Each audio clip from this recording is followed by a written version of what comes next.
Ihsan, how are you?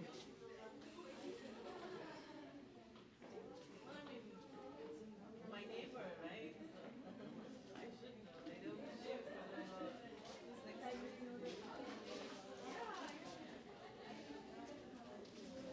We made sure that the audio is working, right? For the presentation, we don't have any videos involved. No, no. Hold on. It will, as soon as you connect that thing, it should work, but the audio is going to come from the projector. There's no speaker connected to it. Are we going to be with the mic next to it? Do you see any I'm not showing in the frame. click on that? No, I mean there's no video.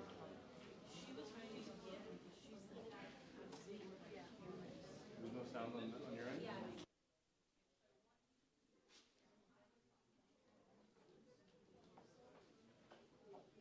don't see anything on the video?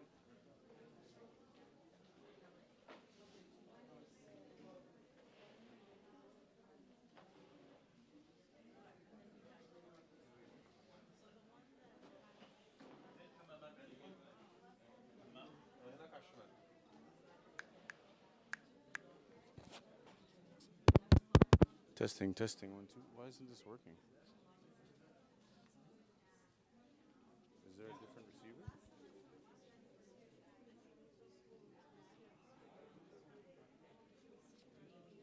I mean there's no video either. What do you mean? It timed out? It's all frozen. It shouldn't be frozen. It's on YouTube right now. No, that's why. But I mean when I walk into the frame, there's no. You are in the frame. Okay, there's a delay. No, not on here. Only on YouTube. It's not working. It's not working. I think we need to So reset. how are we recording it? YouTube. Why don't we check YouTube? I don't have my phone, bro. You want to check YouTube and see if that. Yeah, because I had it in my office. It seemed to be working. Should we check to see if the PowerPoint that they made will work on my laptop? I was just asking Brother Yusuf that right now. No, Okay. please come Okay, check it. Should I have another seat ready? Vin? Should I have another seat for the No, it's not working. So why is it frozen and weird over here? The shot is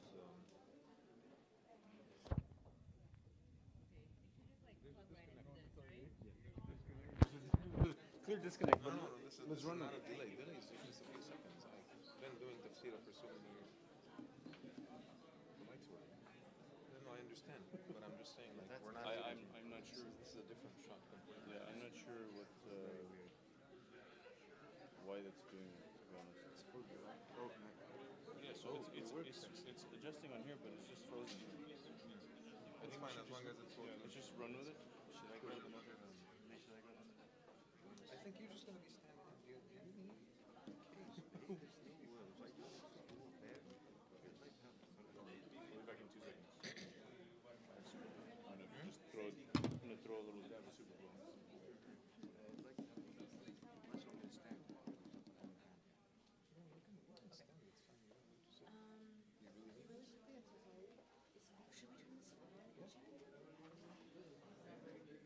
I'm gonna start pushing buttons.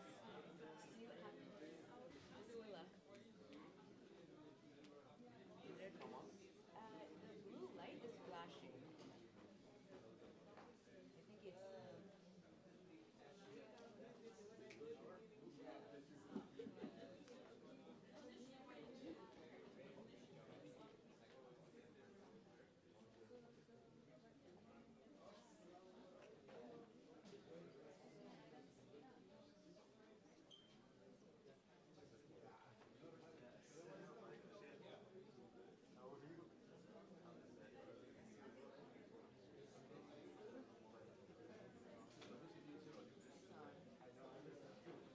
Just gonna wait for. Maybe I'll ask Did it Sister come Layla. on or no? Well, it's flashing. Should I try pushing it one more time? Maybe you It's need. on. Yeah. Yeah, it is. Press any other button.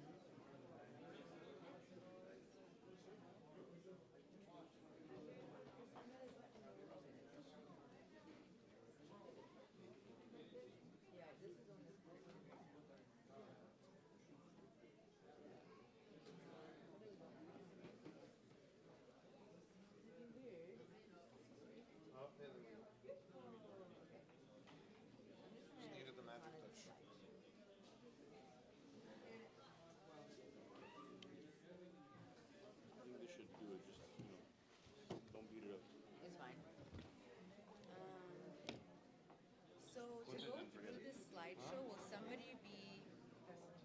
pushing the buttons, or do you want me to push the buttons? Yeah. Do you have a remote or anything I like that? don't have a remote. They just told me to bring this all of a sudden, so Okay. I Yeah. have no So preparation. we bring you a chair and then you can just run the presentation for Dr. Ahmed. I can do that. Yeah, I'll grab a chair. Or we can have him, Just kind But of he, go through it. or he might stand. I think he's gonna stand. I feel like. We'll see. Maybe we can just sit. We don't need to stand. Yeah. This I think just for Quran is Okay, Adam, can you also take this and maybe put it in the corner over there? It's a big distraction for no reason. You okay with this here? Yeah, this one's fine.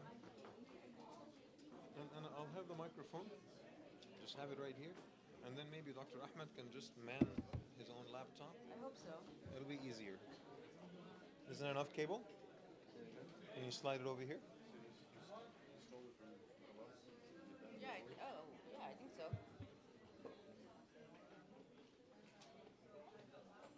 It's good enough. Not yet. I have to formally start. Okay, I'm kind of nervous. How do you get over these like jitters of talking in public? By doing them so many times. So many times. Okay. The solution is not to do less, is to do more. More? Okay, bismillah. Okay, I hope you can manage this because this is my laptop and I don't think he's ever used my laptop. As long as the screensaver is disabled or whatever, so like it I won't. didn't put a picture on there. I changed it from a picture to being like, No, I'm just saying like it won't die like if it's left for like a couple of minutes. I don't think so. I Okay, think it should then- be okay. then we're- Yeah, then yeah, we're yeah, yeah, yeah. Okay, bismillah.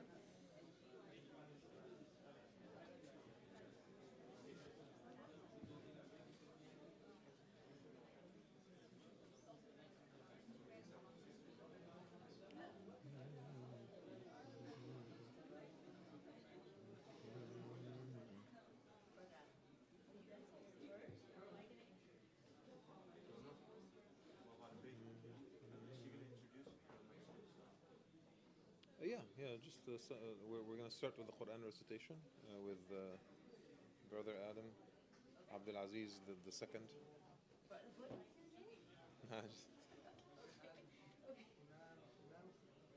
شيخ الإسلام شيخ الإسلام آدم ابن عبد العزيز الأمريكي.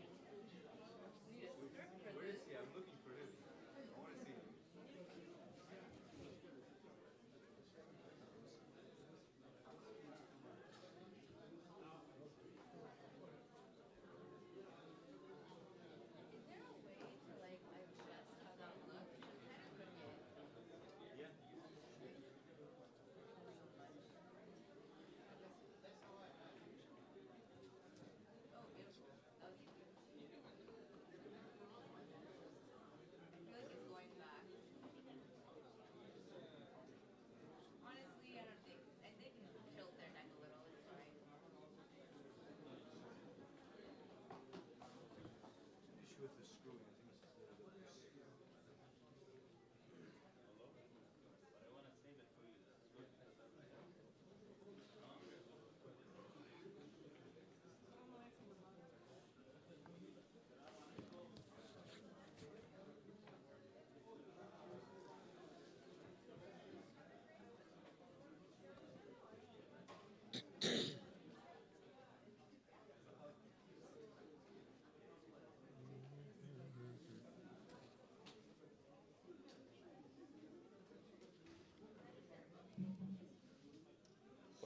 Brothers and sisters, please come to your seats, inshallah, so we can start the program.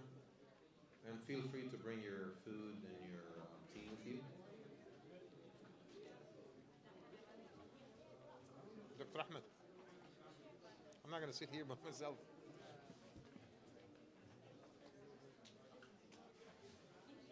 And Sister Nikhat set it up so that you can even play the presentation.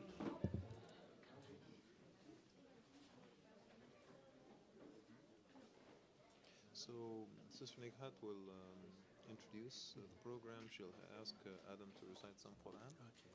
And then I say a couple of words and then we do the presentation. And then he finishes off. He just came up from Sierra Leone. Yeah. No, he was there. Yeah, he was Oh, there. mashallah. Just a few days ago. Good. Alhamdulillah. Sounds good.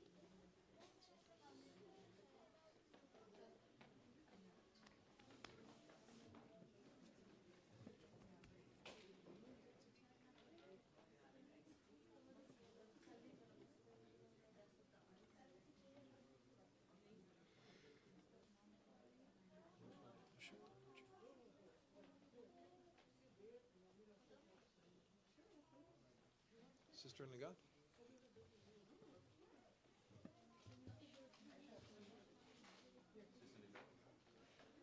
You want to start? Yeah, just Is it on?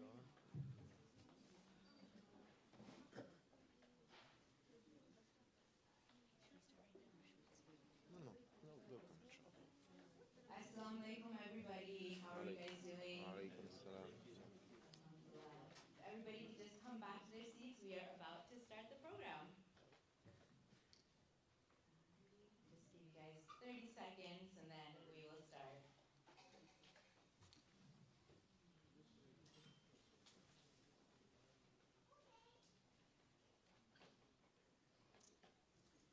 Alrighty. Well, my name is Nikat Ilyas, and I will be taking you guys through this beautiful evening tonight. We are going to start off first and foremost with a Quran recitation by our beloved brother Adam. So I will have you come on over.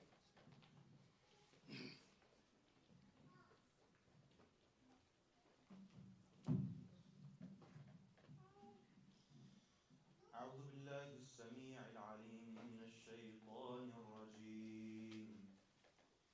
بسم الله الرحمن الرحيم. لله ما في السماوات وما في الأرض وإن تبدوا ما في أنفسكم أو تخفوه يحاسبكم به الله فيغفر لمن يشاء ويعذب من يشاء والله على كل شيء قدير. آمن الرسول بما أنزل إليه من ربه والمؤمنون كل آمن بالله وملائكته وكتبه ورسله لا نفرق بين أحد من رسله وقالوا سمعنا وأطعنا غفرانك ربنا وإليك المصير. لا يكلف الله نفسا إلا وسعها لها ما كسبت وعليها ما اكتسبت ربنا لا تؤاخذنا إن نسينا أو أخطأنا ربنا ولا تحمل علينا إصرا كما حملته على الذين من قبلنا ربنا ولا تحملنا ما لا طاقة لنا به واعف عنا واغفر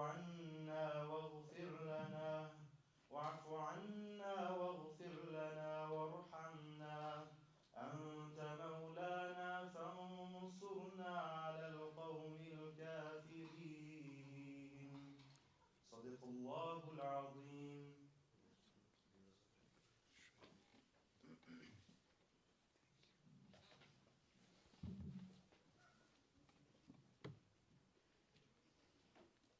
Thank you so much, Brother Adam. That was beautiful.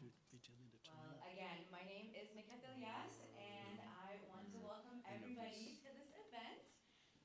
We are going to be going over just why we have so much gratitude this year between all of the cooperation we've done with Ihsan and Tarbiya. I have had the immense blessing of being able to do amazing work with both of these organizations, and I am so thrilled to be able to talk about Ihsan and all of the amazing things they're constantly doing. They are changing so many lives in West Africa at this very moment, whether it's giving access to water, food, education, community building, healthcare. They are doing incredible work, and it is all due to the vision of our next speaker, Dr. Bangura here, who I just want to briefly talk about because he's also done some really amazing things. He is a retired professor with over 2 decades of teaching, and he's also written a couple of books in both Arabic and English, and he is just so well versed in everything when it comes to scholarship that is just so proud to be able to say that I get to work with him. So here is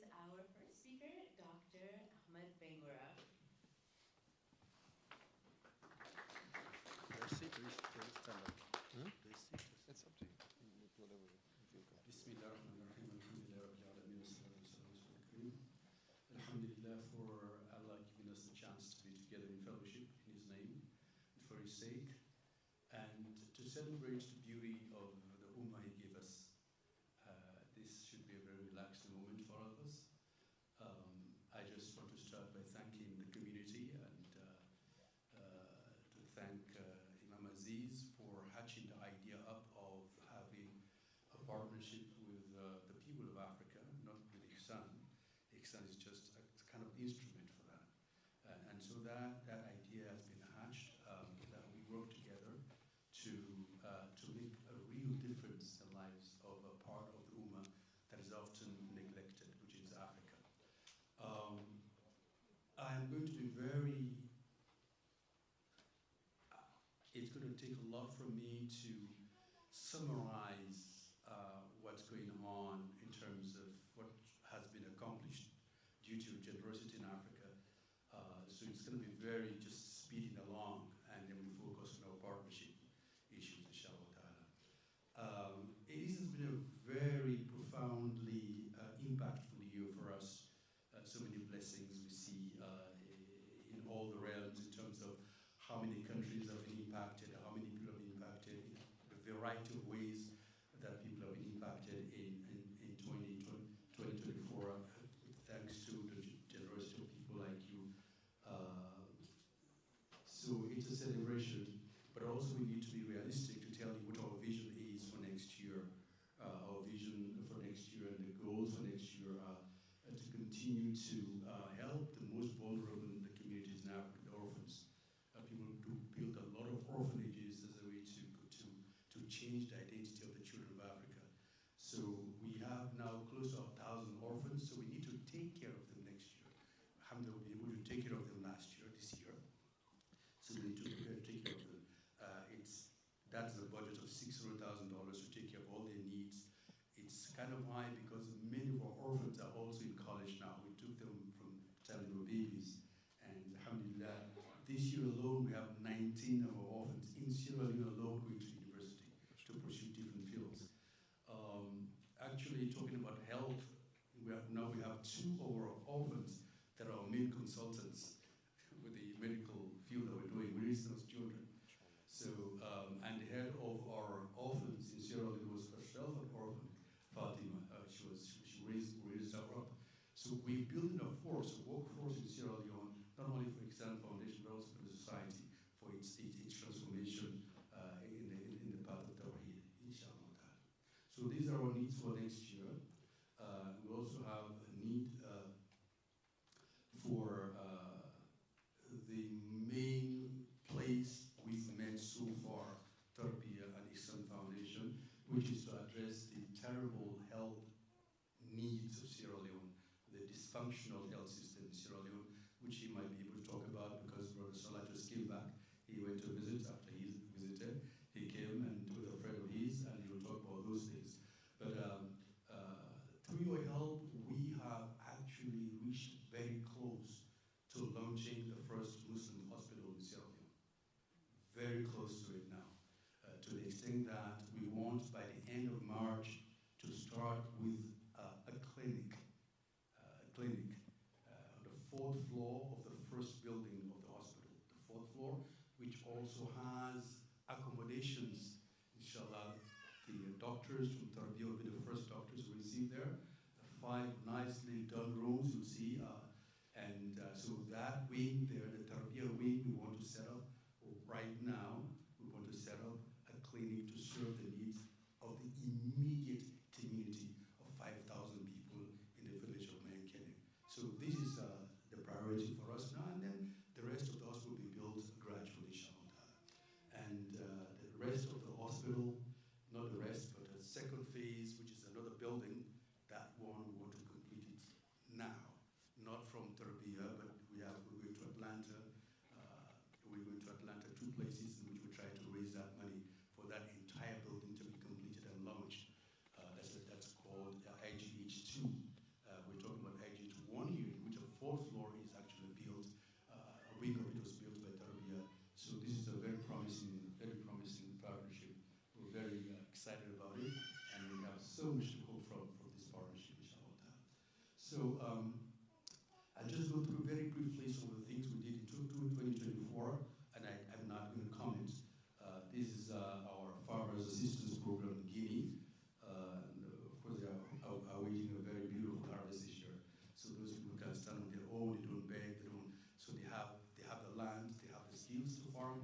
very serious people. I've been there myself. They can take care of the families and have extra to take care of their needs. So that's one thing we did this year. Next is work in Uganda, in which I built an entire community, had no masjid at all. They prayed under a tree for so many years. And alhamdulillah, opened the hearts of some people in the Sacramento area, and they built a masjid for them. That's how we used to pray. Now we're going to have a Tahfir school, which is also under construction. That's Uganda. That's East Africa, not West Africa. But the barakah of Allah subhanahu wa ta'ala, it's amazing. As Allah will tell you more about this, many of these things don't plant them. They come from the hearts of our donors, or the hearts of our partners. They actually determine what we do. And so somebody felt about Uganda, and we act there, alhamdulillah. That's Uganda, the masjid, and then now these kids, they're going to be lost completely. There's no teachers, nothing. But now in the masjid, it has become a school for them, and Tawheed is being preserved in that very remote part of Uganda. This is feeding the hungry is a very important program for us, and it will be most consistent in Guinea. I don't want to get into details of this, but really you can see all those hands stretched for one sandwich. It's just very humbling to realize just how needy people are. But then this time I went to Guinea, and I went to this camp for handicapped people, and I realized just what treasures are in there. I found a lady, she was actually, she was in a wheelchair, she's crippled, and what is she doing? She's reading a book. You know, she spends the entire day begging in Conakry, in the street of Conakry, for a living. But then I find her in a wheelchair and she's reading. So I get closer to her. Oh, it's Al-Akhdari. This is a classic of Maliki fiqh. A crippled lady, crippled when she was two months old. A fire accident took place. So again, I have to be very careful not to digress here, but something is happening here to transform the lives of these people beyond just giving them food. We are taking their children to school, private schools, to change the cycle of poverty. And now we're going to look this lady, Hussaina, talking about, the crippled lady. MashaAllah, I just spoke about her and people in this community. As a matter of fact, she wants to start a business. She's going to start a business. And we're going to accompany Hussaina so she flourishes in business, despite she's crippled, despite all the problems she has no husband, she doesn't have kids. We will be with her, inshallah, as she flourishes, inshallah. So that's feeding, but there's beyond feeding. We don't have time to talk about that right now. This is our orphans in Somalia. Somalia has the biggest number of orphans we're supporting right now. We have about 450 orphans being supported in Somalia. And these are orphans in Cameroon. Cameroon has the second biggest number of orphans, 212 orphans. Many of them have gone to college, many of them are working now. I was there with Brother Javid from the Bay Area. It's another very uplifting program in so many ways. This is feeding the hungry in Mauritania. So as I say, Allah SWT is at work. We do nothing. He opens doors and we just follow those doors. And so we feed these students from about 5 African countries that are studying in Mauritania. Mauritania is a land of knowledge. And also in Senegal, we do the same thing in Senegal. This is Iftar in Senegal, by the way, Support Life. Also joined with us for Iftar in Senegal and different countries last Ramadan. Headed by youth, right, of the Bay Area. That's Iftar in Senegal and Mauritania. This is one of our schools that you see. You wouldn't believe how many students have been produced from this school. That's like, over there is their high school, like 12th grade. There is no space in the school, so they had to build a hut. That's their high school. From there they go to college. One of our many schools in Sierra Leone. In Sierra Leone, we have a network of schools in all the areas, all the provinces of Sierra Leone. And this is one of our very first project with Tarbiya, which is a well in a village, very remote village in Sierra Leone, Ropoka, and two projects, a well and a reservoir. And Adam was there, and Azeez was there, and so it's still thriving. The people are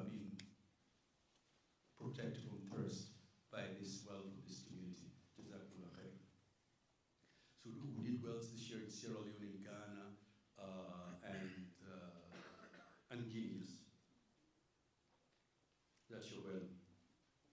This is Tarbiya well. Zakat distribution in Uganda. And this is, we're trying to develop a university in Guinea. So we started by doing a college in a rented facility in Conakry, very bustling city, very vibrant city. I mean, you go there, you'll think you're in Egypt. There's a section there, you'll think you're in Egypt. Seriously. It's so much synergy in the Ummah. We see a lot of sad news. But believe me, the sad news doesn't define us as Muslims. Those are glitches, and inshallah, Allah will take control of those. But when you travel more, you see the pulse of the Ummah. You see how the things that are happening so miraculous. There's a part of Conakry that is completely rented by Egyptian business people. You're there, you think in Cairo. Really, the pulse of the Ummah is alive. Let's go. We'll go there. Let's go visit.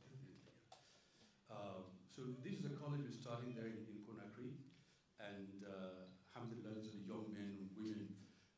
These are the college prep we're doing there. It's just beautiful to be there. I told them when I went there the last time, maybe 2 weeks ago, I told them, I'm a Guinean. I don't care what you think, and that's real. I was traveling on the road, and I went to a small town. It's a Susu tribe town, and so I told them, I said, when I went to this Susu town tribe, I felt this is my home. You just feel this is a Muslim place. It's very strange, and as soon as I feel this is a Muslim place, I feel this is my home. And they were very amused to hear that. But of course, it's strange to them because we all have nations. But when I'm in Guinea, I feel that I'm a Guinean. When I'm I've not been to Somalia or Cameroon, I feel like I'm in Cameroon, like I'm Cameroonian. And of course, I've been to Pakistan, same feeling. Been to Egypt, I've been to Saudi Arabia, been to Yemen. It's just this same feeling that the fragrance of Muhammad is spread. This is fragrance. You can see the character of the people, the generosity, the character. It's an amazing, amazing feeling to be part of this beautiful Ummah of Muhammad. So these are the next generation of Africans, Muslim Africans, seeing themselves first as Muslims rather than Africans, and working for the transformation of the societies on the basis of Tawheed. Again, this is Nigeria. You don't think Nigeria, you think of a wealthy country. It's a wealthy country potentially, but there's a lot of poverty there. So our feeding program also goes to Nigeria. This is in Niger, Republic of Niger, which is now experiencing a blockade from African countries at the west because they don't want to be themselves. There was a flood there, so we came to help the people recover from their floods by feeding, providing food in the Republic of Niger. This is our best, one of our best. This is Somalia. We have a primary school in Somalia that produces about 10 hufaz every year. One primary school, 10 hufaz. And some of them now leading prayers in Tarawih from this school. So this is a graduation of the hufaz for 2024. There's a plan to actually have a high school there. And just yesterday I spoke to somebody and he says, I'm going to build it. So it's not going to be a primary school, it's going to be a secondary school. Very soon in Somalia, inshallah. It's called Dar Fatima. We gave it a Fatima name of we have boys and girls studying there. It's beautiful, Dar Fatima. We also have a Dar Fatima in Guinea as well. This is in Mali, feeding in Mali. Feeding the poor is very dear to us. It's very dear to the Prophet Muhammad sallallahu alaihi wasallam. Itam al-Masakin is a very key part of our ummah. So zakat comes in very handy in this case. The zakat is very, very useful here. And this is our Ustaz al-Salah, just hosting our friends. Of course, before Salah came, we have Imam Azeez, and I shared some pictures with you, with Adam, and it was just a beautiful thing to see. How can you see this? Look at those faces. Look at them, look into his eyes. They're not afraid of him. They're drawn to him. It's their own. The color, it doesn't matter. Actually, they get very fascinated by the color. They start calling it Porto. What Porto means, Portuguese, were the first white people to go to Africa, to Sierra Leone. They call all of you go there, you call Porto. They called me Porto. They call, and actually, after I was with him for a while, they started calling me Porto. I was keeping the wrong company. Yeah, so it's beautiful just to see how the Ummah can come together. This is no racism, just natural synergy, just natural attraction. It's because of La ilaha illallah Muhammad Rasulullah. Dr. Rajab Ali of the Bay Area, he went with his wife to do dental hygiene training in our different centers. And I can't talk about this. He would have to come here and talk to you about his experience, how it's the energy, the curiosity, the love for learning, the learn to be a dentist in a country where there are about 10 dentists for 8 million people. 10 dentists for 8 million people. So you can imagine what it meant to them for Muslims to come from America to teach them something in two days of the seminar, what it meant to them. It meant so much more to them. Much more than the dental thing itself. It's about Muslims getting together and caring for each other. And that's priceless. That's priceless. That's Dr. Rajab, the wife, also very active in teaching. It was just so nice how they felt at home. Just like it's home, you know. And you can see her so relaxed, and some pictures will just make you cry. And this is the college in the village. I don't want to talk about it much. It's more relevant to another community, but this is a college prep in that village, college in a village, you know, because Africa tends to be very urban, and the villages are left to neglected, and Islam tends to die in villages because nobody wants to go and teach there, nobody wants to be imam there. People who train in Saudi Arabia, they stay in the cities. The Saudi, Medina graduates don't go to villages. They stay in the cities. What happens to where the need is? Villages. That's why Ihsan is very village-centered. We do projects all over the place, but villages have a special place in our heart. First of all, I'm from a village, so I can't forget home. And it's okay, I can't. This is technical training in that village to do technical things like welding, things like electrical work, things like tiling and all those things. Will be taught in that college. And this is a teacher. This is a teacher in that college to give jobs to young people, to make them proud, self-reliant.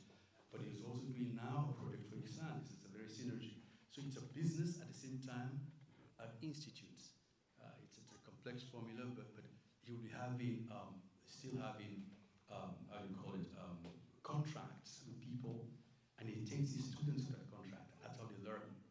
And they come back to our classes for theory, and they go to the field to teach and to earn money. That's a formula we have in self-reliance, inshallah. And this is the same village. All these young people, they're going to define the future of that community, inshallah. And they are part of our programs. And the last here is on the ground. As most of you know, these areas, I've lived here for about 10 years. This is the longest I've lived in any one place in my entire life. And I decided to leave after almost 40 years living in America to return back home. Because there's so much need over there. And I can come here, I can rely on you, on your generosity, come to you. You support us financially. But I'm there to watch your money, to watch what's happening, to be part of the programs, to be part of the teaching. And what you see there is my wife, and she's missed a lot in this community, I know for sure, in the elbow place, because she was a very dear person to me. She had home care, and the mothers were elbow, I don't know. Anyway, she's back in Africa now, and she's meeting orphans, and they meet Mama, their Mama, and it was a very beautiful meeting for her. Being now on the ground, being able to take care of women, orphans, more closely, and being a mentor for them, and nurturing them, and making them, giving them a sense of purpose, and as Muslims. But something really fascinating just happened. You met the Talim sisters, those ladies in black. They came right to your reception. Gave me the gift. Exactly. These women are awesome. This is an organization, all of women, poor women. They're 300 in number. And they come every Thursday to a masjid to study. They call them Ta'alim sisters. The knowledge is what they seek. I don't know what energy moves them. I don't know. It's a mystery.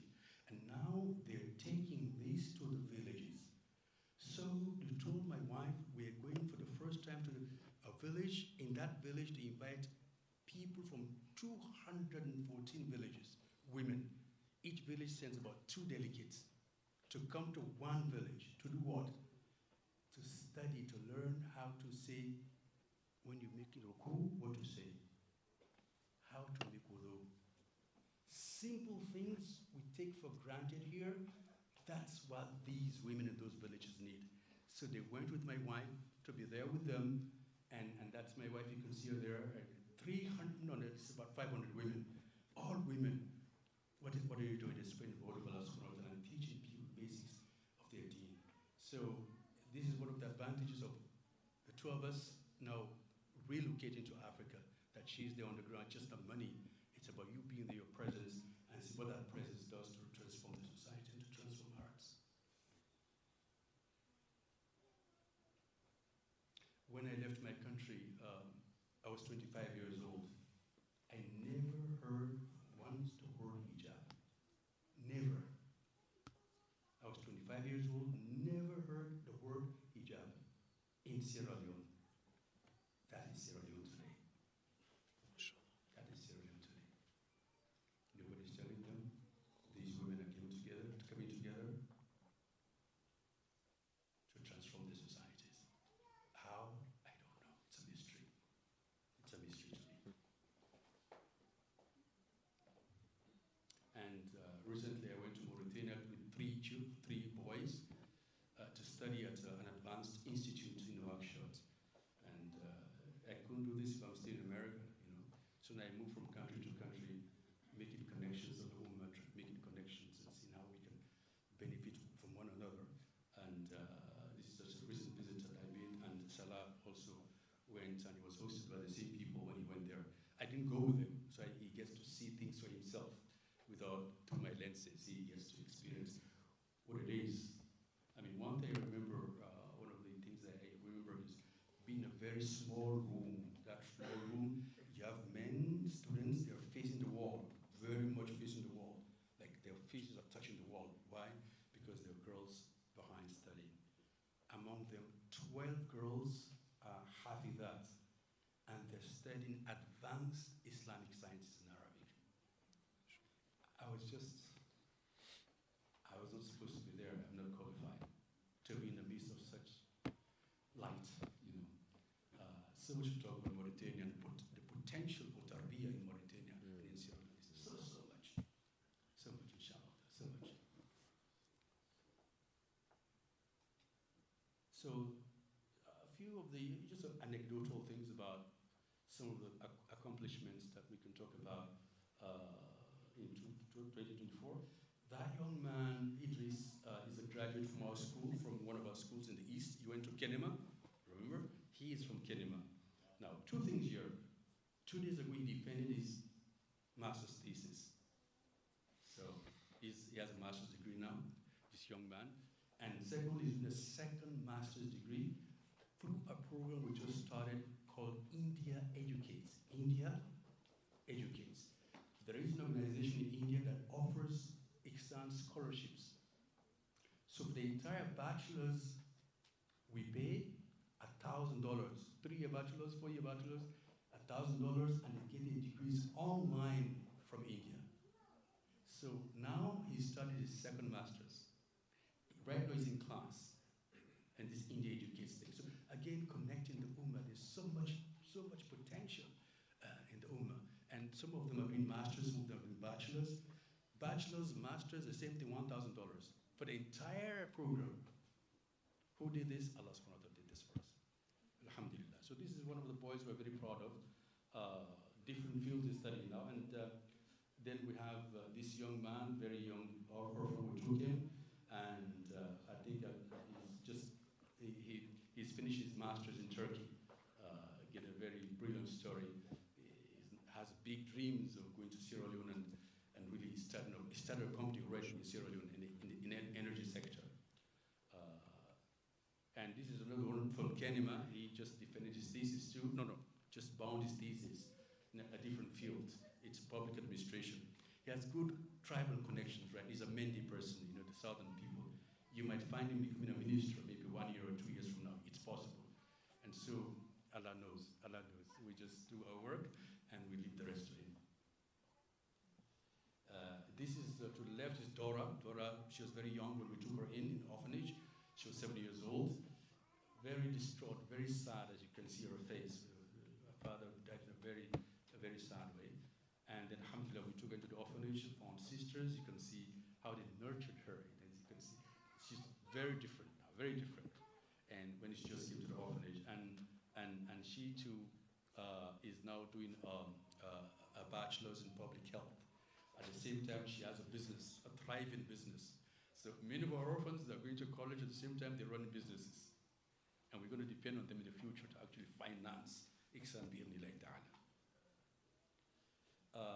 And we have more orphans going to college this year. So this is orphans in Cameroon again. And finally, I have the updates for the hospital. The last time we came here, it was like this. One of the buildings was like this. And then it was like this. And now we're done with this. Basically, it's roofed. This is the one for the $150,000 that's going to get it. The entire hospital will run here first, right? So we're going to go to Atlanta to try to raise funds for this $150,000, including equipment to run this. It's much bigger than this, but this is one building of 3 buildings. And the other one was, the last time we came here was like this. You've been there, of course. And now it's roofed, right? And this section here is called the Tarbiya wing. Tarbiya wing. This is your gift to the people of Sierra Leone, the Tarbiya wing. And that's where we want to set up the clinic. The clinic needs $30,000. We want to get started at the end of March. And that place has, as I said, residencies for doctors. So we'll have our doctors there to run the clinic because the need is there. But if anyone wants to come, the rooms are there. We're used to having guests from Tarbiya come serve for 1 week, 2 weeks, teach some skill of medicine, serve, and be in fellowship with the Muslims all over the part of the world. So that's where They paved the road to the hospital? I have some good news, but let me wait on that. So this is the work being done today inside of the 4th floor, now tiling and painting and all that. So we're almost set to get this started. The first phase of the hospital, which is the clinic, and that clinic will be set up inshallah in the Tarbiya wing. So I would say this is really a Tarbiya clinic, inshallah ta'ala. What we need for that is $30,000 bi'idhnillah ta'ala. So again, I repeat, not for youth, orphans and education, $100,000 we want to raise. Ihsan General Hospital, $30,000 for that clinic we want to set up by March and commission it, and I would like to invite him to come to be part of the inauguration. Any other person wants to come? Marhaba. Can anybody come, please? It would be nice for them to see you and to see the people that are behind this blessed partnership.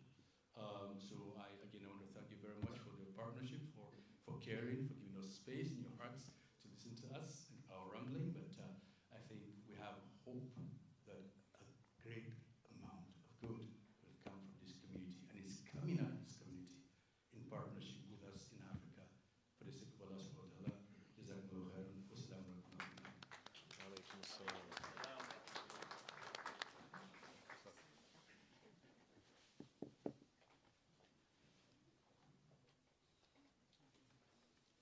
Wow, subhanAllah, that was amazing and incredible to see, hearing the stories and seeing the pictures of the people that Ihsan, Tarbiya, all of us have helped and impacted is so beautiful to see, mashallah.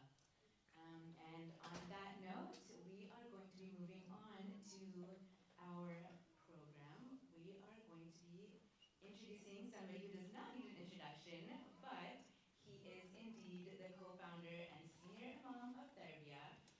He has 15 years of experience and has the most eloquence as an orator who seamlessly blends modern approaches with traditional authenticity. And he has authored multiple books and has the most beautiful Quran recitation voice. And he is none other than our own Imam Azeez.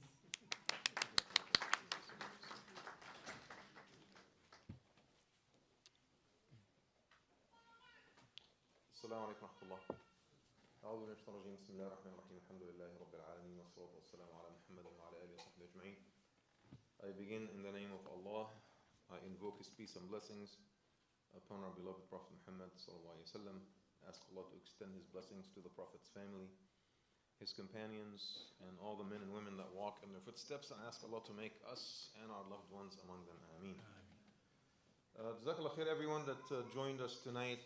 I'm humbled to be in the company of a man of God, Dr. Ahmed.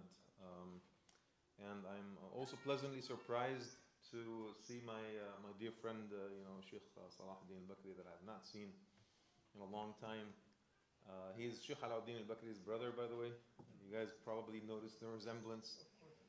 So mashallah, he's been helping Dr. Ahmed and Ihsan over the years, and he just came back from West Africa himself, so we're honored to have him. And of course, again, I am humbled to see all of you here tonight with us at this event where, as I said earlier, this is the culmination of a partnership that went on for about a year and a half. One, I think that reflected a type of maturity that our community has undergone when we came to a point where we decided to allocate some of our financial resources to help people way beyond our own circles right here. The masajid are just used to spending their own money, fixing the bathrooms and renewing the carpet, or buying an extension, the 2.0 and the 3.0 and the 4.0. I think it's a sign of maturity, as I said before, that alhamdulillah, now we partner with organizations, institutions with whom we share a sense of vision. We understand that we can't do everything with our own hands. Therefore, we work with people that are doing the work to complement what we're trying to do. And I think Ihsan has been, such a partner. I wanted to also make sure that you guys know that Sister Nighat, the one that our MC tonight is our office manager at the Tarbiya House, Elgrove. So I don't want you to see her as just some obscure volunteer. She's someone that you need to know, and mashallah, she's serving over there, in relative silence. Helping with the community. We don't have like a large staff or anything, so mashallah, she has been holding down the fort. She was hired recently, but mashallah has shown tremendous promise, and we're very excited to have her on board, mashallah. I think what Dr. Ahmed mentioned tonight is really important because it puts things in perspective. I know that you guys are not used to any type of direct fundraiser. Alhamdulillah, we've saved you from that for so many years. We do nonetheless need to raise some extra funds in order to seal the deal on this clinic and so forth. So inshallah, we expect all of you guys to give a little bit from now until the end of the year. Dr. Ahmed, inshallah, and the team will share with you exactly how to give Ihsan if you decide to do so tonight. But aside from the fundraising component, I think what I really need to do is to put things in some spiritual perspective for us, just so that we are able to understand exactly what we're doing and why we're doing it. So we're here, and we are privileged, and we live in one of the most upscale counties in the state. Our median income is relatively high, compared to the average American family. We enjoy riches and blessings, I think, that are relatively unprecedented in human history, if I'm being perfectly honest, right? We're not the 1%, but maybe we are the 3%, right? Not just in America, but I think historically. And so what we enjoy here and take for granted is really unprecedented wealth. And I know that some of you may think, well, I am not wealthier than my neighbor, and I'm not wealthier than Elon Musk. Sure, I understand that. But historically speaking, I think we've achieved a level of wealth that has been really unprecedented. And then here we are in the midst of our privilege. We decide that it is important enough for us to share some of our financial resources with people that live so far away, with whom we have no connection, in countries we've never visited, to organize projects that we will not benefit from.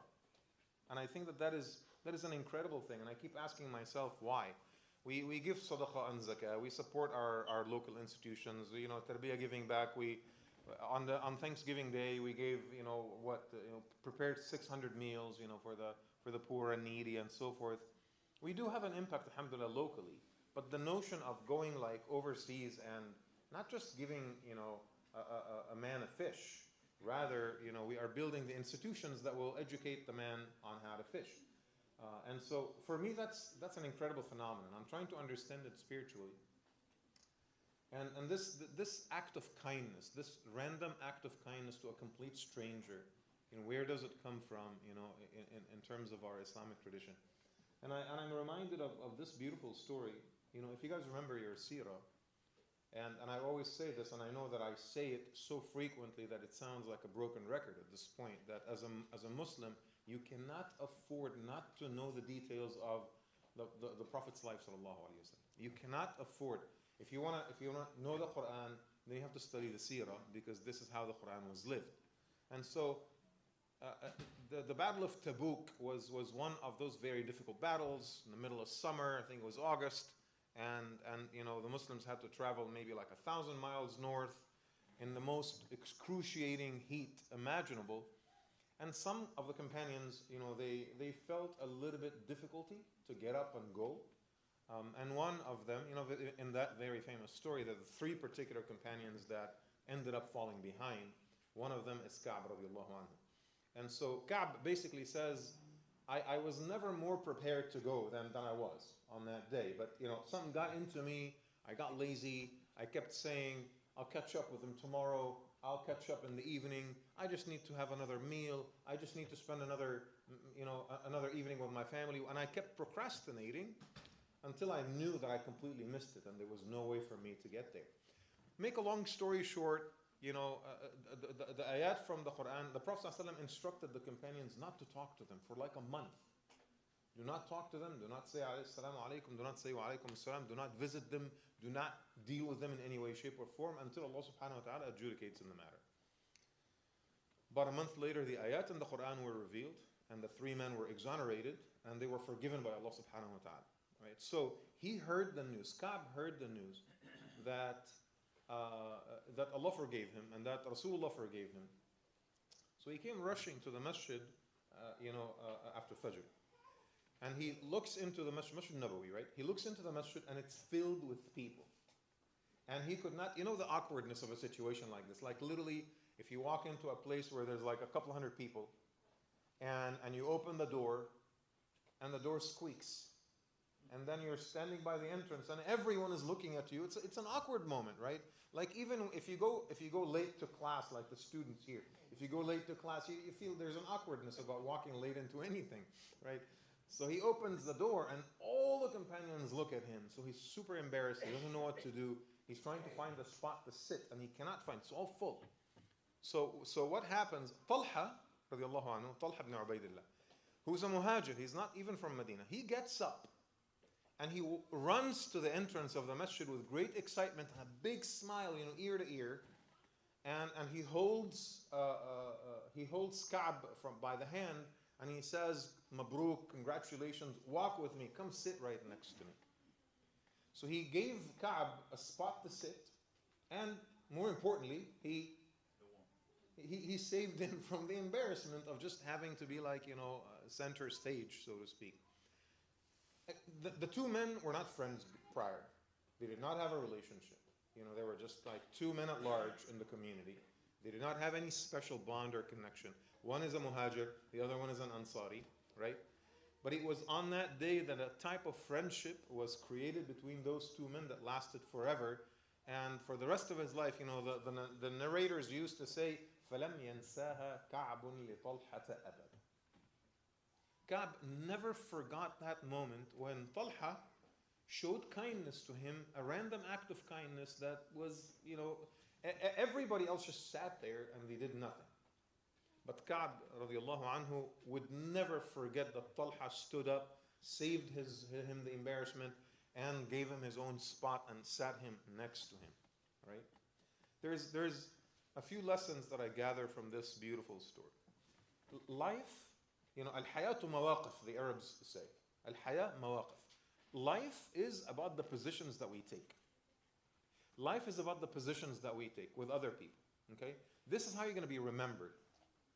I'm telling you, my shuyukh, Sheikh Muhammad Abdul Al, Sheikh Abdul Rahman, Sheikh Tariq Mahmoud, all three of them that I studied with over the years, they all passed away, alayhim rahmatullah, right? You know, I told you before, you know, Sheikh Abdul Rahman passed away making sujood in the masjid for Salat al-Duha.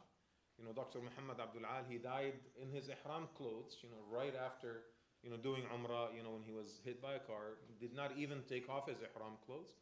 And Dr. Tariq Mahmoud alayhi rahmatullah, he passed away in Sisi's prisons, you know, after being, you know, unjustly arrested.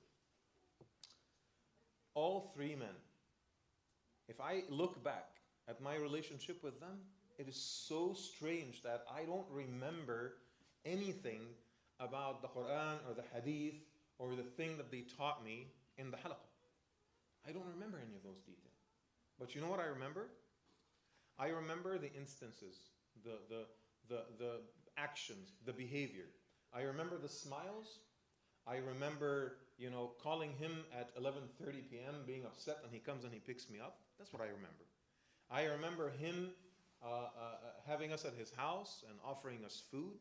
I remember him being patient, you know, when we were kids and you know, the bowl fell with the soup in it and messed up his carpet, and he smiles and he goes and brings a towel and he cleans it himself. That's what I remember. I don't remember particular direct instruction of knowledge. I don't remember that. I learned so much from them, right? In the bigger picture I did, but I only remember the acts of kindness, and this is how we choose to be remembered. It's either that we are remembered as kind, loving, compassionate people, positive people, who always smile, who always find something good to say, you know, who always find an opportunity to serve, or you're going to be remembered as an obnoxious person, or you're going to be remembered as a neglectful person, right? You know, in Ramadan, I see everyone. I see everyone, okay? You think that I'm not paying attention. You think that I'm so busy with the salah and the khatira and everything. You think wrong. You think wrong. I pay attention to everything, right? I don't hold any grudges, but I pay attention to everything.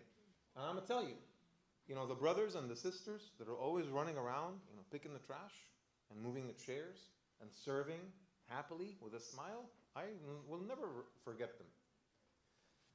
And those who see work that needs to be done and just stand in the corner and let somebody else do it, I remember them too. Not that I'm upset with them, but in my mind, I know in the future, when push comes to shove, who to depend on and who to just, you know, forget about. Because that's how life is. It's a subconscious thing. I know you might think, Imam, you can't just be so judgmental. I understand. I shouldn't be judgmental, right? I'm not judgmental, but I judge. Because I'm a human being, and we all do. And ultimately, this is how memories are left in our hearts, impressions that are made on us, right? I remember a walk that I took with my dad.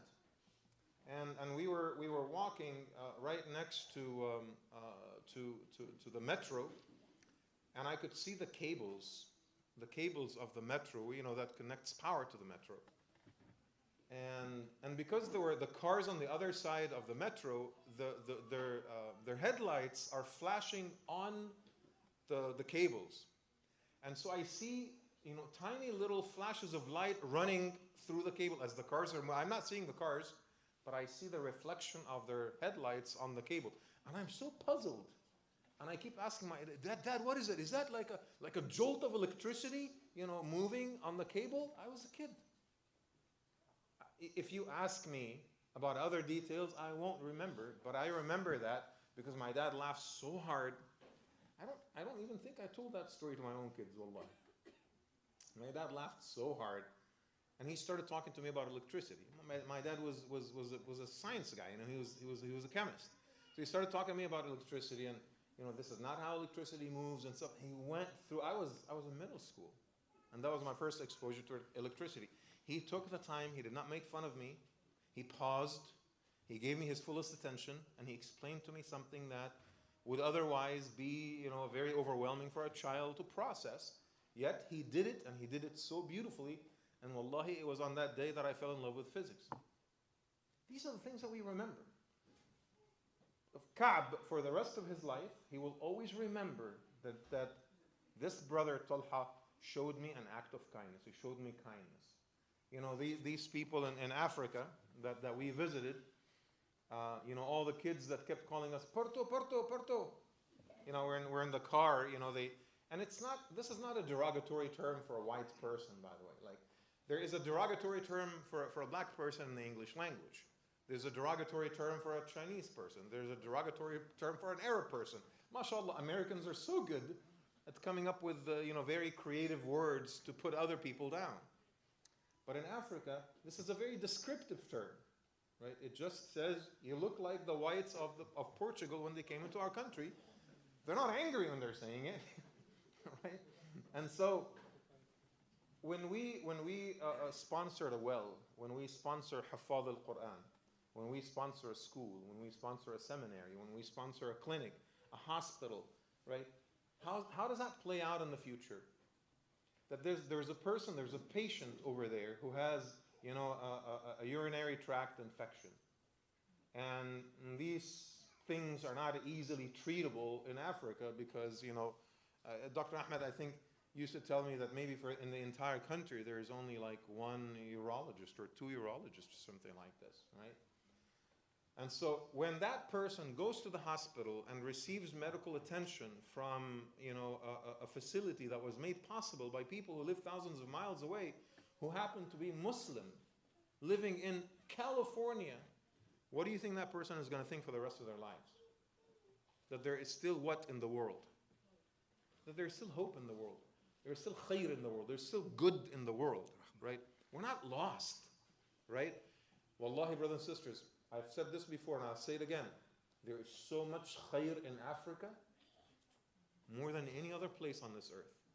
And quite honestly, I lost interest in visiting European countries. I lost interest in putting more money into their economies. Any opportunity I get now, I just want to go to Africa. I want to do my tourism in Africa. I want to tour Africa. I want to visit African countries. The UN ambassador, Biden's UN ambassador, what's her name? Again, you know, talk about horrific legacies, right? Thank God I don't even remember her name, right? That woman single-handedly responsible for tens of thousands of deaths in Gaza. Every single time, you know, her arm went up, you know, vetoing, you know, a symbolic, you know, Security Council resolution, you know, about what is happening in Gaza. Every time she did this, she's responsible for the starvation of thousands of people, right? She was on NPR this morning. And they're asking her about Africa. You know what she said? So blatantly, she said, oh, there's so much wealth in Africa, and all the different Western nations are aware of this. There's almost like a race right now. Who's going to go into Africa first, and who's going to build more corporations, and who's going to take advantage of all the oil fields and the diamonds and stuff.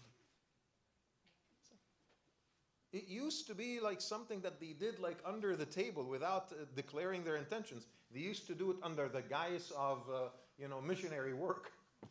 Oh, we're going to come here and build schools and clinics and churches for you guys. And then they would steal our resources. Now, they're telling you, you have amazing resources and we're going to come steal it from you. Blatantly. There is so much khair in Africa, I think that literally would be enough for the entire world. You might be shocked to hear this. So much wealth, so much good, so much khair, so much goodness in the hearts of people as well, right? In fact, even the map itself is corrupt. You know the map that you're used to? The map itself? You know, the what do you call it?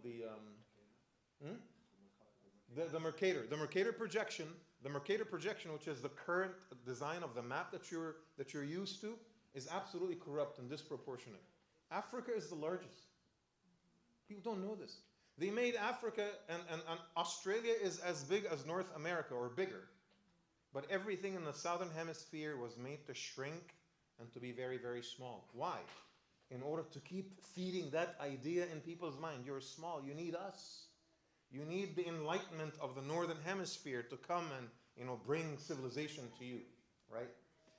But the point is, again, just to focus here, is that a random act of kindness from here will never be forgotten by someone over there. It's something small for you, it'll completely change their lives. One of our biggest challenges when we were in Africa is that there's so many opportunities to give. And $1 makes such a huge difference over there. So every single time I have $10 in my pocket, I was like, I can't keep this in my pocket. This is wrong. It doesn't feel right. And I go to my fancy Radisson, remember, at the end of the night, and then we order like, some simple dinner, and they're charging us like, a couple $100. I was like, oh my God, $200, that's tens of thousands of the local currency. It could literally, the guy at the millions. The guy that was working at the hotel told us that, I think it was how many? $500? He's been paid? No. For his entire college education, 4 years from A to Z, was less than $500. Less than $500. This is what you're going to be paying. A family of 5. This is what you're going to be paying at the Brazilian steakhouse one evening. It's crazy, right? So that's the first point that I wanted to establish. The second point is that the nufus, the souls of people vary in the way that they manage and process offense. Okay, there is a nafsul kabira, this is large nafs that kind of lets the small things go and doesn't make issues. The scholars talk about the way we treat other people with ihsan, right? And so and yuhsinu ila man ahsana ilay. You act with excellence to those who act with excellence towards you, right? And then there is man yuhsinu ila man la yuhsinu ilay. Then there are those who act with excellence towards those who do not act with excellence towards them. And then yuhsinu liman yusi'u ilay. And then there are those who act with excellence towards those who act offensively against them. This is the grading of the nufus. The large nafs that is close to Allah subhanahu wa ta'ala operates based on its own principles. And the principle is to give, is to thank Allah subhanahu wa ta'ala and show your gratitude in action, regardless of the actions of the other person. So now, we live in America, we have resources. The people of Africa need our help. The type of people that Dr. Ahmed and Ihsan work with, they need our help. They're Muslim. We have the resources. They are absolutely thankful for everything that we do, right? And they gave us an opportunity to get closer to Allah subhanahu wa ta'ala. They have done ihsan to us before we do ihsan to them, speaking of the Ihsan Foundation. It's a no-brainer. It's a no-brainer for me, right? And Allah subhanahu wa ta'ala watches all of this. You act with ihsan towards other people, then Allah subhanahu wa ta'ala will act with ihsan towards you. هل جزاء الإحسان إلا الإحسان? Is there a better reward for ihsan than ihsan from Allah Azza wa Jal? Right? Last, we need to act fast. Ka'b enters the masjid. Talha gets up right away. He runs to the entrance. He says, come sit. Takes advantage of, seizes the moment, as they say. We don't wait. When there's an opportunity to give, to do khair towards others, we don't wait. We seize the moment. We do it as fast as possible. In fact, Allah subhanahu wa ta'ala says in the Quran, فَاسْتَبِقُوا الْخَيْرَاتِ. فَاسْتَبِقُوا الْخَيْرَاتِ. Race towards achieving that which is good. Race. Compete with each other towards achieving that which is good and beautiful. Last, لا تحقرن من المعروف شيئا. Do not belittle any act of kindness. It could be very small. It could be a smile. It could be $1. It could be sharing a post on social media. It could be really just a choice. You know what? Next year, I'm not going to go to Switzerland, and I'm not going to go to Italy. I'm going to go to Uganda. I'm going to go to Kenya. I'm going to go to Nairobi, and then I'll do like the safari over there, and I'll spend my money over there in order to support the local communities. Every time I went to Palestine, for example, and I went, alhamdulillah, to Palestine so many times, of course, in West right now, we can't go, obviously. May Allah subhanahu wa ta'ala curse the Zionists. Ameen. But back then, it was a little bit open, right? But all the fancy hotels, all the Western hotels, if you want to live with large S, right? You need to be in West Jerusalem where the Ritz and the Shepherds and the Marriotts are, okay? So what do? We go into East Jerusalem where the Muslims and the Arab community is, and we find anything to stay, like 2-star hotels, it doesn't matter. Why? Because we're not there as tourists. We want to be as close to Masjid al-Aqsa as possible. I want to walk to the masjid and pray Fajr and all the 5 daily prayers. I want to benefit the local Palestinian community. I want to benefit the people of Jerusalem. I don't want to benefit the Zionists. I certainly don't want to benefit Paris Hilton, with all due respect. I want to benefit the local people, right? And so this is a small thing. It doesn't cost you anything. You're already traveling. You're already going to be overseas, right? Just make a selection. I'm going to go spend my money in Africa, and I'll benefit the people of Africa, and I will enjoy their food. I'm going to go to the hole in the wall. You know, I'll be with the people. Just that. Kindness, love, compassion, right? Humility. Sitting with the people and eating with them. Remember when we literally sit on the floor, and they would bring us like a bowl. And the bowl has, sometimes rice, sometimes, some type of grain. And Adam would carry the food on his head. That's right. And then all the ladies would be taking pictures of him. And then we would sit, and literally that's it. It's a platter, that has grain, and the grain has they put on it some type of, chicken or meat with a stew. That's it. And then there's no spoons, there's no bowls, there's no plates, nothing. And all of us would just sit, and we just dig in, right? You see like the Bengalis when they eat, right? We would just go in and dig in and just enjoy it so much. And people be surprised. Because they're like, you're a Westerner, you're eating like us, you're eating with us, right? That, again, these are the small acts of kindness. لا تحقرن من المعروف شيئا. So inshallah, I'm going to go ahead and stop here because, there's so much to say. And I know that, our dear brother Salah, inshallah, is going to say a few words as well. But, again, this is an opportunity for us to serve, to do good, to do khair, to be elevated and stationed with Allah subhanahu wa ta'ala, to leave a lasting legacy, to be remembered, as good, kind, giving, generous people. This is how you want to be remembered when you leave the world, right? Every opportunity, mashallah, this sister used to always give. Small, big, doesn't matter, as long as we give just a little bit.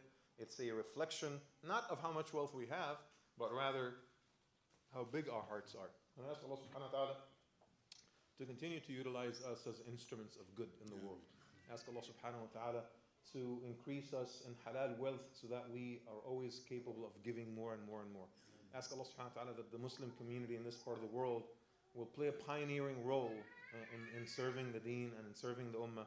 And I ask Allah subhanahu wa ta'ala that in the upcoming years we see so much good coming out of Africa and so much spread of Islam in Africa and solidifying of its position in Africa. And I ask Allah subhanahu wa ta'ala to gather us under the shade of His throne and to admit us to Jannah with His grace and might. Allahumma ameen. Jazakallah khair. Assalamu alaikum.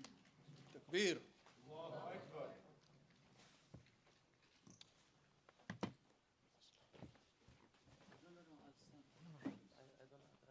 You sure? Yeah. I've been sitting the whole day. Assalamu alaikum. Wa alaikum assalam. Salam. So,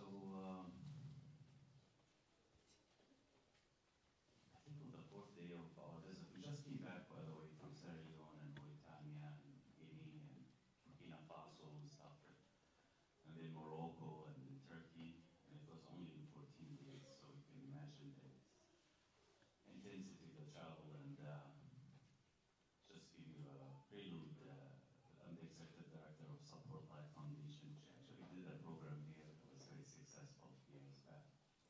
We focus on workforce development and social, on economic justice and other causes. And our brother Ihsan has been a fan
fantastic. I'm eager to drink some coffee. Why don't you drink coffee with us? He says, no, no, no. We don't drink these things. These are for guests. I said, have you ever tried tea? He said, no. I said, about coffee? He said, no, we don't. I said, how about if you break that habit and be my guest? Why don't you sit down? He said, no, no, no, I can't sit this on the bed. This is not for us. This is for you guys. I said, subhanallah, oh my God. Now I'm really almost insisting for him to take it easy and talk to me as a human to human, as a Muslim to Muslim. And I remember he said his name was a Muslim name. And to our surprise, brother Bangura was with me. He said, oh, I know, I can repeat to you wa alaikum salam because I used to be a Muslim. And I was taken by that remark. I used to be a Muslim for somebody who's 21, 22. He said, so what happened? He said, oh, my mother's Muslim, but my dad is Christian. And when my dad died, I became a Christian. I said, so what to celebrate his inheritance? I mean, he had to drag me with him. Is that what? I actually had to have a conversation with him and tell him that what do you believe in? How many gods do you believe in? He said, one God. I said, do you believe that Jesus is prophet and message? He said, yes. He said, you see, you just don't know. You're actually still a Muslim. Every 2.5 hours to 3 hours that I was in Sierra Leone, I faced somebody who just told me that his mother, his father, he himself has flipped his religion. And it's very disheartening and it's very difficult to absorb. I mean, you lose everything, but you don't lose your religion. But then there's a reason why people lose their religion in Sierra Leone or in any of Western or Central or even Eastern Africa.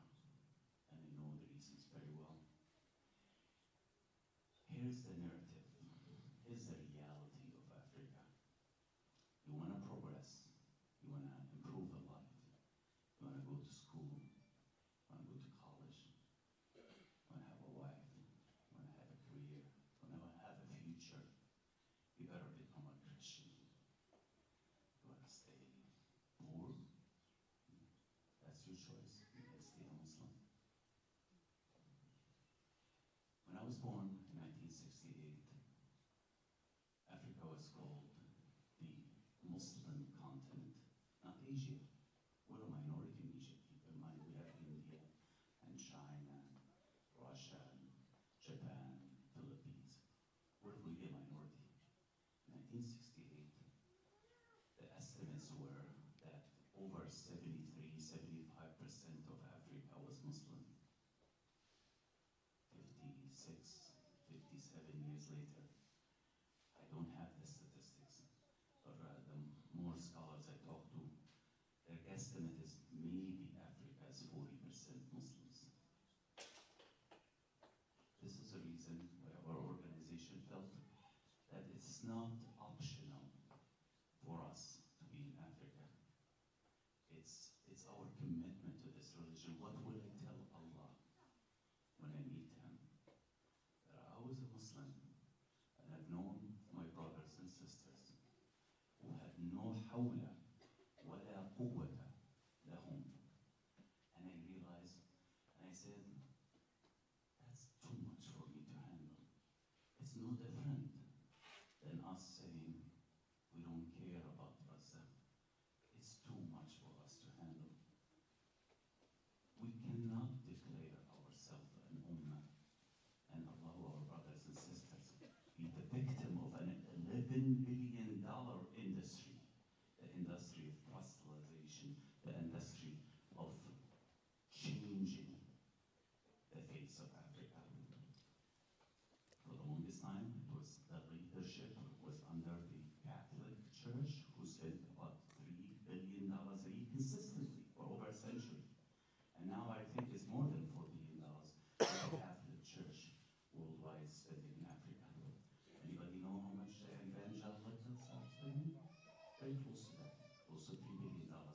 Anybody knows how much the Mormons are spending? $2 billion. Anybody knows the Jehovah's Witnesses? I didn't even know Jehovah's Witnesses had that much money. $2 billion. Anybody knows? You add them up, it's about $11 billion spent in Africa on changing our people.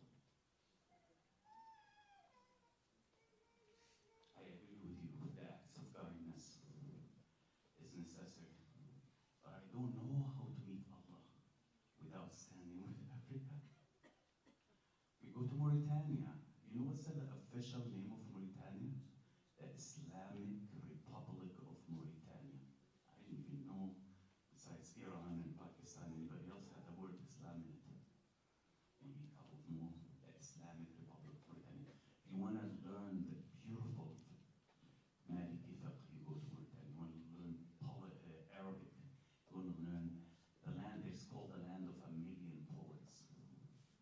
In Mauritania, there's only 41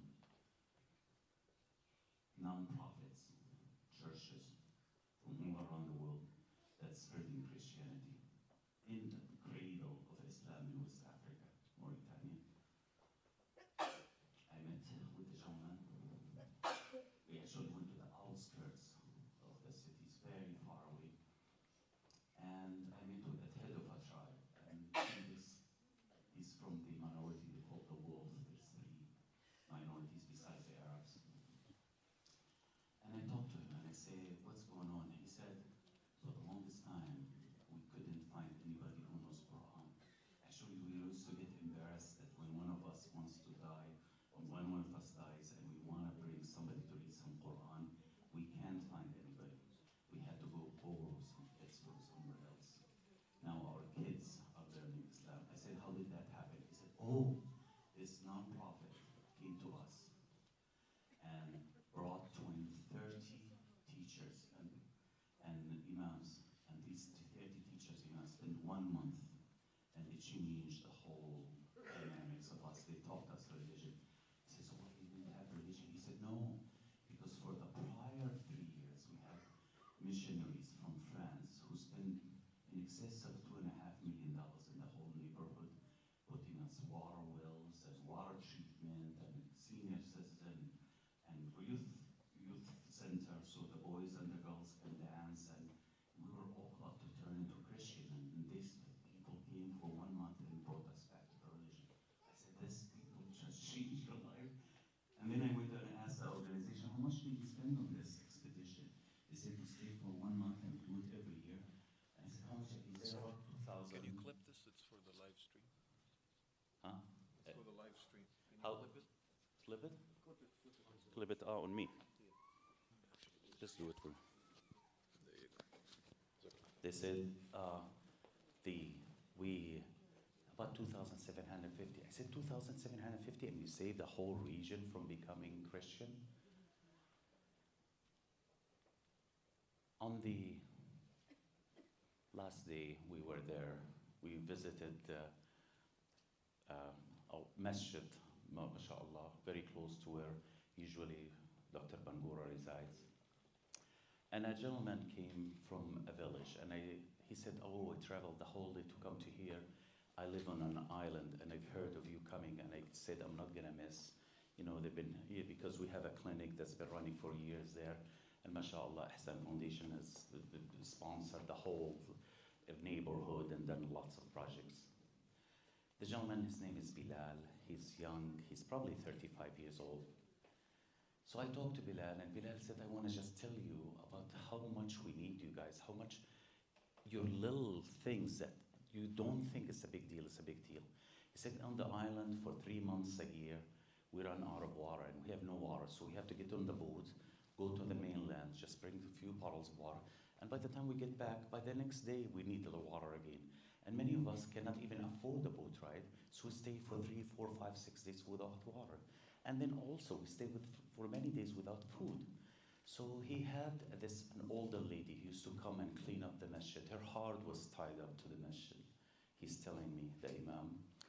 And then he said, but we were poor, and she's so poor, and she's so desperate, and doesn't have housing. So time passed by, and a church comes, and a missionary comes, and they build a church. and she starts cleaning up the church. And that was just 3 months before she died. And he said, it really more than broke my heart that this beautiful woman, older woman, out of avid poverty and care, lack of care from the Muslim Ummah, died a Christian. As I walked out, our executive director there, Sheikh Isa, came to me and he said, he actually didn't hear the whole story. I said, why, there's more drama to it? He said, yes. He said, you know that woman he's talking about, the Imam? I said, yeah. He said, that woman is the one who raised him. That woman is his older sister. So the sister of the Imam turned to become Christian. I don't think we should be in Africa because it's such a good thing to do, good thing toward people. I think that we cannot afford not to be in Africa. We cannot call ourselves Muslims without Africa. It all started, and it's this dismembering of all Muslim nations started with the British trying so hard to get their hands on Palestine, and they couldn't do it. So they had to topple the Khilafah. They've been for the longest time. Only one is to get قالت الأعراب آمنا قل لم تؤمنوا ولكن قولوا أسلمنا. So they held the hands of the Arab. Subhanallah, the ayat of the Quran never expire. And they held the hands of Bani Sharif Hussein, and the Sharif did the revolution, Arab revolution, before it will topple into that. And then they themselves got toppled by the other tribe, Al Saud, and everybody's selling up. And the first fruit of that thing is giving up Palestine with the signature of both tribes. And then this thing that started from the time of the Prophet till that time, we got dismembered. We don't have a head, and we don't care about each other, and it's too hard for us to think about each other because we're so involved with our own lives. I don't know if we can afford to leave Africa alone. It's not only that the lack of caliphates that caused us to be in this miserable situation, but it's also the colonization and the systemic, structural buildings that they constructed in our countries. And I'm just going to leave with this because this is a very long discussion, but just give you an example. When the French and the British left these countries, the only schooling system was their own schooling system. So Dr. Bangura will tell you that, he was tempted to flip their religion, everybody.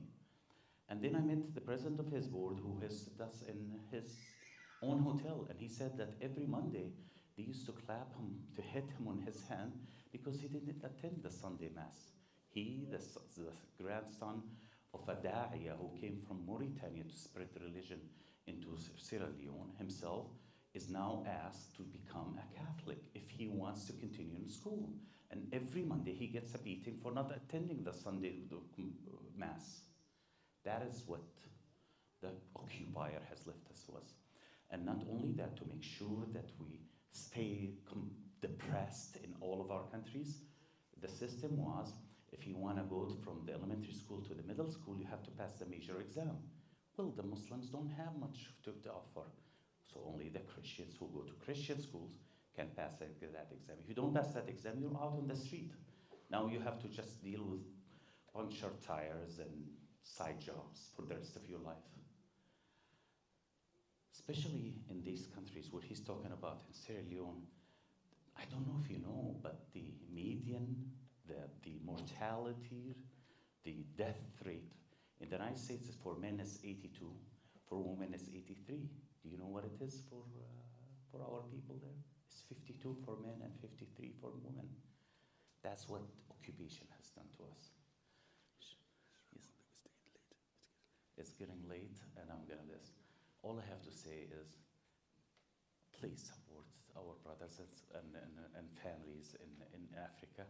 It is not because it's the good thing to do.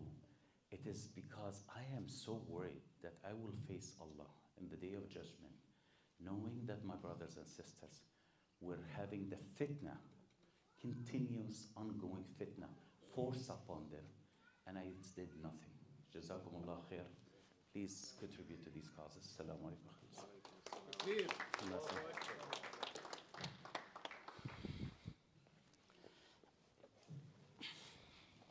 People want to donate because they can write checks now. Ihsan Foundation is tax deductible. We've been around since 1996. It's a very well established organization. You can also go to our website to donate. You can donate via Zelle. And it's info@ihsanfoundation.org. They're the people who waste the time. I was the most at that. And you can go to the table. We have squares there at square terminals. You can donate directly with your credit card, and which will from there. But we need your partnership. We need people to, like, he has gone to Africa. He's gone to Africa. I like to stop talking. When people go there, they see them for themselves. They can come and be witness to what the potential is for a woman in Africa. I don't have much more to say except to thank the community for allowing us to come here and to even entertain the thought that we are the stake in Africa because they are brothers and sisters, not because they're Africans, because they're Muslims. Jazakumullah khairan, and may Allah reward all of you, and let us all make dua for all the Muslims all over the world that are oppressed, that are going through dhulm, and specific reference to our brothers and sisters in Gaza and Palestine, and also now, of course, our brothers in Syria, our brothers in You want to have Kashmir, food Syria, distribution Burma, here? all those places that Is that are too rich? going through acute Not that suffering it's too or rich. tribulations. May Allah give Where are we them going to get the a way food? out. And Let's but connect with never the food forget bank the in beauty this of county Ummah. first. That's why we're here tonight. That's Once why we do that, then we can we open up see this sites. too, because we're all Muslims. And we really have to thank Allah subhanahu wa ta'ala for making us who we are. I'm worried about Newark next week. The with amount Tarbiya. of generosity Yeah, I I know. have seen in the Muslim And community I know you've been ordering is very large a amount, miracle. and It's a miracle. I'm not but going that's to okay. talk about it, Don't worry. but I I will. thank you very much for this But you have to platform, talk for to the being Zakah patient with girls. us. Yeah, God I'm bless going your to families Tell and them to loved print ones. it. To print it. Tell them we just show it to them. them. We don't have to give it to them. جزاكم الله خير. إن شاء الله quick دعاء before we conclude. اللهم اجعل جمعنا هذا جمعا مرحوما واجعل تفرقنا من بعده تفرقا معصوما ولا تجعل معنا ولا بيننا شقيا ولا محروما ولا مطرودا برحمتك يا ارحم الراحمين. اللهم استعملنا لدينك ولا تستبدلنا. اللهم استعملنا لدينك ولا تستبدلنا. اللهم استعملنا لدينك ولا تستبدلنا. اللهم اعنا على نصرة الحق يا ارحم الراحمين انك مولى ذلك والقادر عليه. اللهم انصر اخواننا في فلسطين. اللهم انصر اخواننا في غزة. ثبت الارض من تحت اقدامهم وانصرهم على عدوك وعدوهم. اللهم بارك في اخواننا في سوريا واحد صفهم. آمين. اللهم احقن دماء المسلمين في السودان. آمين. وكن مع المسلمين في كل مكان يفرق فيه دم المسلمين برحمتك يا ارحم الراحمين. اللهم اعنا على نصرتهم يا رب العالمين. اللهم اعنا على نصرتهم يا رب العالمين. اللهم اعنا على نصرتهم يا رب العالمين. اللهم احسن خاتمتنا واجب دعانا واشف مرضانا واعلي رايتنا. اللهم وثبت على الحق برحمتك اقدامنا واحشرنا في زمرة المتقين برحمتك يا ارحم الراحمين. Almighty Allah, we thank you for giving us this opportunity to come together as a community to show our support towards people that need our help so urgently. Allah, we ask you to have opened for us the doors and the opportunities to give and to show our kindness and to show our gratitude towards you and your blessings. Allah, we ask you to strengthen our hearts as we navigate through the difficulties of our time. Allah, we ask you to help us always act in a principled manner. Allah, we ask you to help us fend off evil with good.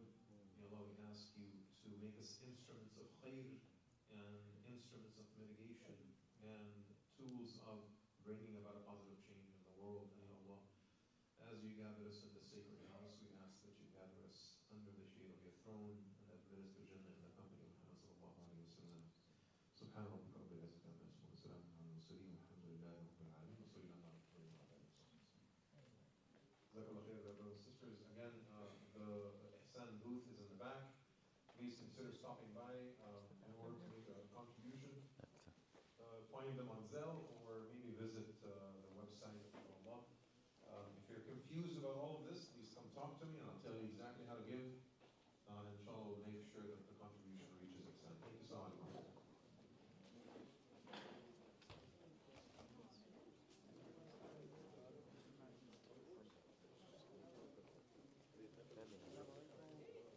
the